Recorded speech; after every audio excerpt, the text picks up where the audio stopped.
El día de ayer estaba haciendo una cirugía laparoscópica y estaba en una vesícula. Iba todo bien hasta que de pronto, en un lugar donde no tenía que sangrar, cuando estaba disecando la vesícula, salió un chorro así, igual como el que hemos hecho en la práctica. Pero como es laparoscópica, justamente le dio la cámara a la sangre y no se veía nada en el campo quirúrgico. Y bueno, en ese momento dije yo, caramba, me está castigando Dios, dije, ¿no? Por haberle hecho a mis estudiantes que tengan un poco de estrés cuando... ¿Y qué creen que hice? O sea, ¿qué tengo que hacer, digamos?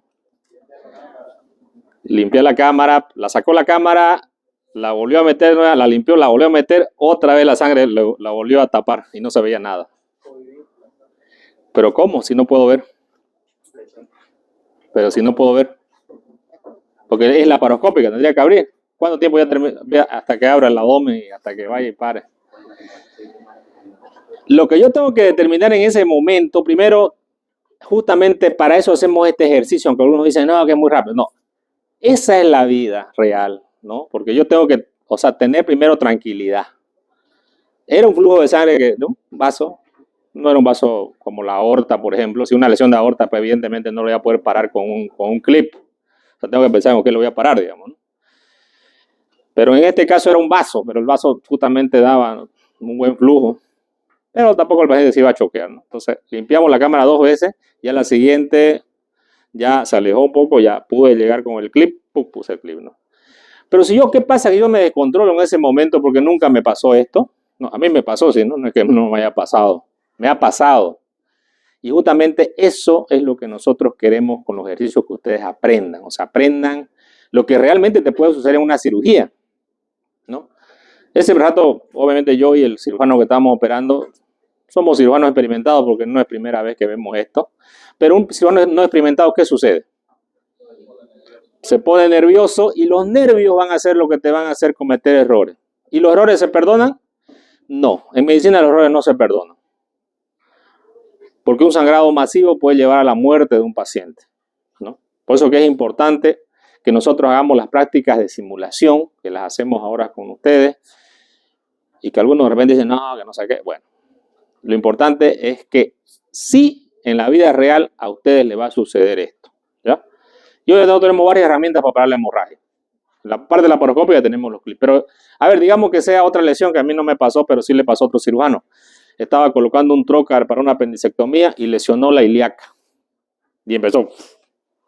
¿Será que yo puedo agarrar y poner un clip en la ilíaca? No, el paciente se va a morir. Lo que yo tengo que hacer es rápidamente abrir el abdomen y parar con una compresa, probablemente comprimir con una compresa. Y eso fue lo que hizo el cirujano. Y como él no tenía los recursos para poder intervenir al paciente en el hospital, en su hospital donde estaba, lo llevó al hospital japonés, donde hay un cirujano vascular. El cirujano vascular reconstruyó la vena, la arteria ilíaca, ¿no? Entonces, uno tiene que primero saber si uno va a poder o no va a poder, ¿no? Y con las herramientas que uno tiene y cuándo va a abrir. Hace años me pasó un caso similar con una vesícula. Igual. Estábamos con un colega operando abierta, una colectomía, ya habíamos ligado el cístico, la arteria cística, donde probablemente hay vaso. Estábamos disecando ya la parte final de la vesícula del hígado. Algo que siempre lo hacemos, ya que ustedes estábamos viendo el hilo para cerrar pared, ¿no? Porque lo hacemos bastante rápido ya por la secuencia. Si ustedes se dan cuenta cuando hacemos las prácticas en lo que están haciendo ustedes, es importante el ayudante, ¿no es cierto? Si te ayudan bien, vas a hacerlo rápido. Si te ayudan mal, lo vas a hacer mal, se te va a salir la pinza. O sea, todo eso que estamos haciendo es un entrenamiento básico de lo que nos pasa realmente en la cirugía. Y bueno, estábamos sacando la vesícula y de pronto empezó a sangrar. Algo que un vaso que no tendría que estar en ese lugar, en el lecho hepático, pero era un vaso grandísimo, que parecía como si fuera una cava, pero era ilógico que esté la cava ahí, digamos, ¿no? Bueno, sangró el paciente, me dice mi colega, le vamos a dar un punto de transfusión, lo agarré con una pinza, le dio un punto de transfusión, a lo que le dimos empezó a sangrar más bien, no dejó de sangrar. ¿Qué es lo que yo puedo hacer en ese momento? Primero tengo que saber dónde estoy parado. Porque para el shock, ¿qué necesito tratar? ¿Cómo trato el shock? Primero, control de hemorragia. Ya, le puse compresa, controlé la hemorragia. Necesito líquidos y sangre. ¿Será que iba a poder yo, en el lugar, estar en una clínica hasta que pida sangre, llegue la sangre? No es lo mismo que cuando estoy en el japonés, por ejemplo, ¿no? O en una clínica que tenga un banco de sangre. O sea, yo pido sangre y la sangre está de ese rato. Entonces le coloqué compresa al paciente, dejó de sangrar y hablamos con la familia que había un sangrado y que al día siguiente íbamos a entrar, ¿no? Al día siguiente ya nos entramos con paquetes globulares, ¿no? Nos entramos con 5 paquetes, nos trajimos a un cirujano vascular, trajimos a un cirujano oncólogo, ¿no? O sea, porque si era un vaso, el cirujano vascular iba a poder parar la hemorragia. Todo. Bueno, el paciente entra al quirófano y nosotros cuando estamos manejando un shock, ¿qué es lo que nosotros miramos? Miramos los signos vitales y miramos el monitor. En otras palabras, monitorizamos al paciente. ¿Usted puede monitorarlo mirándolo al paciente? Sí. Usted le toca el pulso, ve cómo respira, se pone pálido el paciente. Y en ese momento yo miraba el monitor nomás, digamos que este sea el monitor. Llegamos al lugar donde estaba sangrando, que ya no sangraba, pero el cirujano saca la compresa, el cirujano vascular, y bueno, como él es el más experimentado, no, él agarra, ¿no? Y le iba a dar un punto y él estaba ahí que se le daba y no le daba. Y yo miraba el monitor. Y el tiempo pasaba. Y el paciente de estar con una frecuencia cardíaca normal empezó a tener taquicardia. Y el cirujano estaba que le daba y no le daba. Están como esos que van a patear y no patean, digamos, ¿no? O que le dan un puñete y no le dan, digamos, ¿no? Cuando nosotros estamos frente a un evento que está sangrando, tenemos que parar la hemorragia. Peor si la hemorragia es de alto volumen, porque una hemorragia de alto volumen me va a matar más rápido al paciente. Y él seguía que no le daba y estaba ahí y el monitor se iba subiendo más la frecuencia que había ya 130, la presión empezó a bajar más de estaba el 120-80, empezó a estar 90-60 y no le daba el punto, ya iba como una media hora y que le miraba para todos lados y estaba que ahí, que allá y nada, digamos, ¿no? Pero él no miraba el monitor, yo sí lo miraba. Pasó 10 minutos más, la paciente empezó a tener una hipotensión de 70-40, ¿no? Ya se notaba pálida la paciente, ya había mucha sangre en el campo y el cirujano sabía que él no le daba. Entonces le digo yo, doctor, ¿me permite? Le digo, ¿no? Porque... Y hice un punto de transficción y paré la hemorragia. Y el cirujano vio que paró, el cirujano vascular dijo, pongámosle el FOAM. Pusimos el FOAM, paró la hemorragia. Pero justamente estas decisiones son importantes que nosotros las practiquemos. Y ustedes dirán, no, pero yo nunca voy a ser cirujano. Bueno, no importa que no seas cirujano, vas a ser médico. Y la hemorragia es algo que tenés que prever. Porque si vos ves que es una hemorragia interna, tenés que rápidamente transferir al paciente a un hospital. Ahora, lo importante es cómo diagnostico. Fíjense ustedes, esto lo he sacado de un texto, de un manual.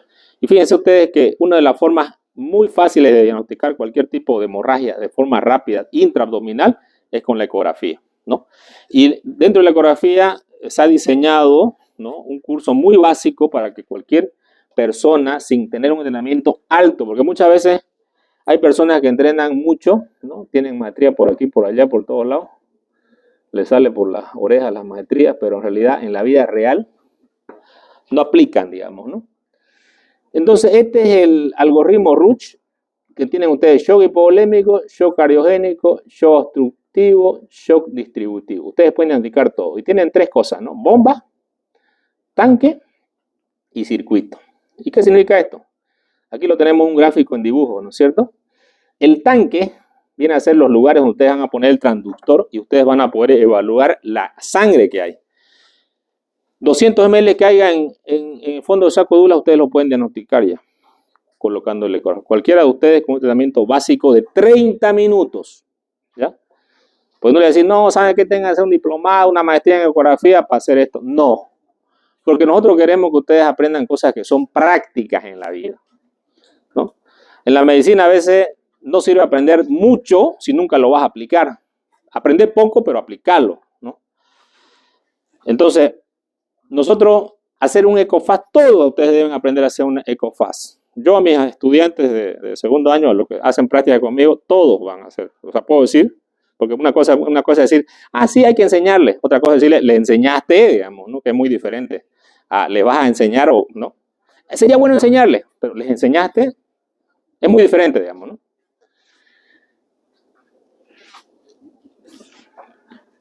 Yo tengo los estudiantes y puedo afirmar que el 100% de mis estudiantes que les enseño a hacer una ecografía, en 2 clases aprenden a reconocer los espacios donde tienen que colocar el transductor. El espacio por encima del pubis. El espacio en la línea medio axilar, más o menos entre 12avo y vemos el espacio de Morrison, ¿no? El espacio al otro lado, entre la más o menos 12ava línea axilar también, ahí colocamos el transductor y vamos a ubicar el vaso y el riñón, el espacio espleno-renal. Luego podemos poner en este lugar subsifoideo, vamos a ver un derrame pericárdico. Por el caso, la pregunta de una de las fotos era eso, ¿no? Y aquí en la parte superior podemos detectar también el IFAST, que es la ecografía abocada al trauma. Podemos buscar también derrames y neumotórax en la parte superior. Circuito viene a ser, si hablamos nosotros de un shock hipovolémico hemorrágico, ¿cómo ustedes podían detectar en tiempo real que el paciente está con shock o una ecografía? ¿Qué tendrían que medir ustedes? La sangre no la van a poder determinar, pero ustedes van a poder cómo está el estado del paciente, pero cómo lo pueden saber en forma real, porque esto lo pueden ustedes aplicar tanto en la emergencia, lo pueden aplicar en un paciente en terapia intensiva que esté con un shock séptico, que esté con un shock distributivo, que esté con un shock anafiláctico, que esté con un shock hipovolémico, lo pueden aplicar midiendo la vena cava inferior. ¿Por qué? Porque la cava inferior es la precarga, ¿no es cierto? ¿O no? ¿Me equivoco? Entonces, fisiología básica, digamos, ¿no? Si ustedes miden la vena cava inferior y la vena cava inferior está disminuida, obviamente estamos hablando que hay una precarga disminuida, ¿o no? Sí, ¿no es cierto? Hay una precarga disminuida. Y ustedes lo pueden saber en tiempo real esto. ¿Y para qué sirve esto también, doctor? Porque si ustedes controlan hemorragia y empiezan a dar volumen y el paciente empieza a dilatar la vena cava inferior y un vaso diámetro normal, significa que ustedes están hidratándolo bien al paciente. Significa que están haciendo bien su trabajo. ¿Qué otra cosa más marca el circuito? Aorta, ¿no? Por ejemplo, una de las cosas que puede pasar en un aneurisma de aorta que se puede reventar, digamos, y puedo valorar. También puedo ver la contractilidad cardíaca colocando el transductor acá, inclusive puedo ver las dilataciones de la aurícula y del ventrículo, ¿no? Cuando hablamos de bomba, una de las cosas que puede pasar, por ejemplo, un shock cardiogénico, viene a ser porque se llena de sangre el pericardio, ¿no? Y no deja que el corazón pueda, y el paciente hace lo que se llama un taponamiento cardíaco.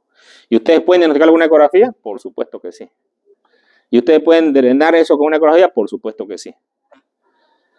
¿Y ustedes pueden saber la vida? Por supuesto que sí, ¿no? Entonces, la parte de circuito de bomba viene a ser estos puntos. Cuando puedo ver por el punto sifoideo, puedo poner en este punto que es para external.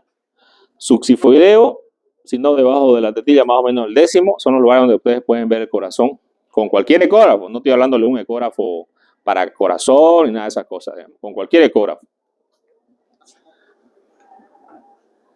Muy bien, entonces es importante que ustedes tengan esto, por eso se los he puesto ahí. Y bueno, si son mis alumnos al año, pues vamos a hacer la ecografía, se los prometo. Y si no, no se los prometo, digamos, no sé. No lo van a hacer nunca, porque no sé, creo que nadie hace. La otra cosa que es importante es saber la clasificación del estado de shock. El shock hipovolémico hemorrágico se divide en 4 grados importantes y eso va a ser de acuerdo a la pérdida de volumen. Cada uno de estos shocks, cada uno de estos estadios tiene signos claros, características claras y también sabemos que debemos darle cierta cantidad de tratamiento. Shock grado 1, grado 2 son los shocks hipovolémicos más leves. Tenemos solamente palidez en el shock grado 1, en el shock grado 2 tenemos taquicardia y palidez, en el shock grado 3 y grado 4 tenemos hipotensión, pero que ya hay hipoflujo a nivel cerebral, va a tener alteración de la conciencia, diuresis disminuida y cada vez vamos a tener un estado más grave. En el shock grado 3 y grado 4 siempre cristaloides y sangre. ¿Cuál es el cristalóide que nosotros usamos? Solución fisiológica, origen lactato, son los que vamos a usar. Hoy en día usamos fisiológico porque ya hay controversia con usar origen lactato. ¿Qué es lo que debemos evaluar cuando hacemos la resucitación en los pacientes? Fíjense ustedes. Diuresis es muy importante evaluar para saber si lo estás hidratando bien o tenés otra pérdida de sangre en otro lugar, ¿no? Porque puede ser que yo piense que un paciente tiene pérdida en el tórax y ya no sale sangre acá, pero sin embargo el abdomen puede ser que empezó a hacer un hematoma dentro del abdomen o una hemorragia intraabdominal. La diuresis es importante, 0,5 a 1 ml y pediátrico más de 1 ml. Neonato, mucho más de esto, ¿no? Reglas generales, es importante ver la presión arterial.